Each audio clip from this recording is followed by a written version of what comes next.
Peoples party के पार्लिमानी leader हैं, उनको बात करने में। जी जी, हसन मिर्जा साहब। बहुत शुक्रिया जनाब चेयरमैन ते काबिल एहतराम वज़रा साहबान, बहुत मेहरबानी जी। जनाब स्पीकर चेयरमैन, मैं कुछ दिन पहले गुजारिश की थी और जनाब ने हुक्म दिता कि यार काफ़ी हो गया, बह जा।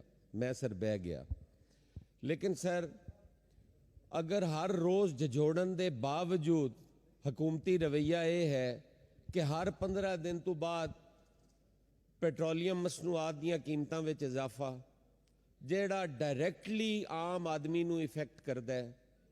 जनाब चेयरमैन, अज रात फिर एक डाका जेड़ा है आम आदमी की जेब के उत्ते हुकूमत की तरफों पेट्रोलियम मसनूआत दी कीमतां वधा के पाया गया है। मैं समझना कि इंतहाई जुल्म है। हर 15 दिन तो बाद तेल दीयां कीमतां वधियां ने और इस हुकूमत ने जनाब स्पीकर पूरी दुनिया दे विच आलमी सतह ते तुसी वेख लो कोई $70 फी बैरल है। और जी चलो सर ये $80 आख रहे ने, मान लिया जी। सर साडे वक्त दे विच $148 फी बैरल आई और साड़ियां प्राइसेस 100 के करीब गईयां ते जनाबे आली इन्हां दियां चीखां निकल गईयां। अज सर दुनिया दे विच तेल सस्ता होया है, साडे मुल्क च महंगा होंदा जांदा है और उहदे ते दलील ये दित्ती जांदी है कि इस खित्ते दे विच तमाम खित्ते दे विच साडे कोल तेल सब नालों सस्ता है। जनाब स्पीकर, पर कैपिटा उन्हां दी इनकम वेखो कितनी है और साडे कोल कितनी है।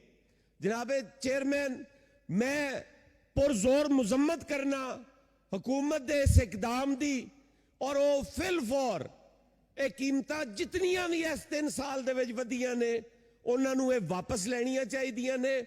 सानू अज भी on the floor of the house Asad Umar साहब दे अल्फाज याद ने जेड़े आंदे सन कि मैं 40 रुपए तेल देंगा।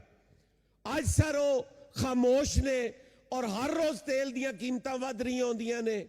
अगर ओगरा 1 रुपए की समरी भेजदा है तो ये 5 रुपए तेल वधांदे ने।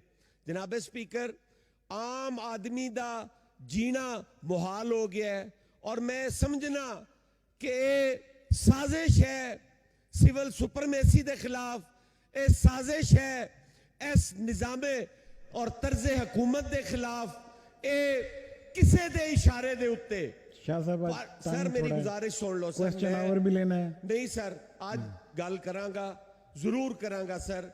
मेरी जेब ते सर डाका पे है, मैनू पता है ना सर। मैं तेल अपने कोलों पवा के जाना है सर, मैनू कोई चिट नहीं मिलनी। 5 मिनट हो गए सर। मैं सर आज अगर महंगाई ते गल नहीं करनी, चलो 2 मिनट और ले लो सर। मैं गुजारिश कर रहा कि यह साजिश हो रही है इस निजामे हुकूमत के खिलाफ।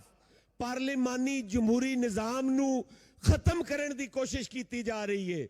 लोगों दियां नजरां दे विच अवामी नुमाइंदियां दी इज्जत खत्म करने की कोशिश की जा रही है ताकि अवाम खुद ये गल कहन कि यह तर्जे हुकूमत या यह निजामे हुकूमत दुरुस्त नहीं है और किसी तीसरी कुवत नू या कोई होर जेड़ा तर्जे हुकूमत है उहदे लई। और मैं चूंकि इस जमहूरी निजाम का हिस्सा वां, मैं लोगों का मैंडेट लैके आया। मैं इत्थे इस हाउस दे विच ओथ लिया कि मैं उन्हां दे हकूक की हिफाजत करांगा, तहफ़ुज़ करांगा। मैं आईने पाकिस्तान का वफादार रवांगा, मैं उनकी बेहतरी लिए कोशिश करांगा। मेरे फराइज़ शामिल है कि मैं पूरी कौम नूं दसां कि साडे नाल हो की रहा है।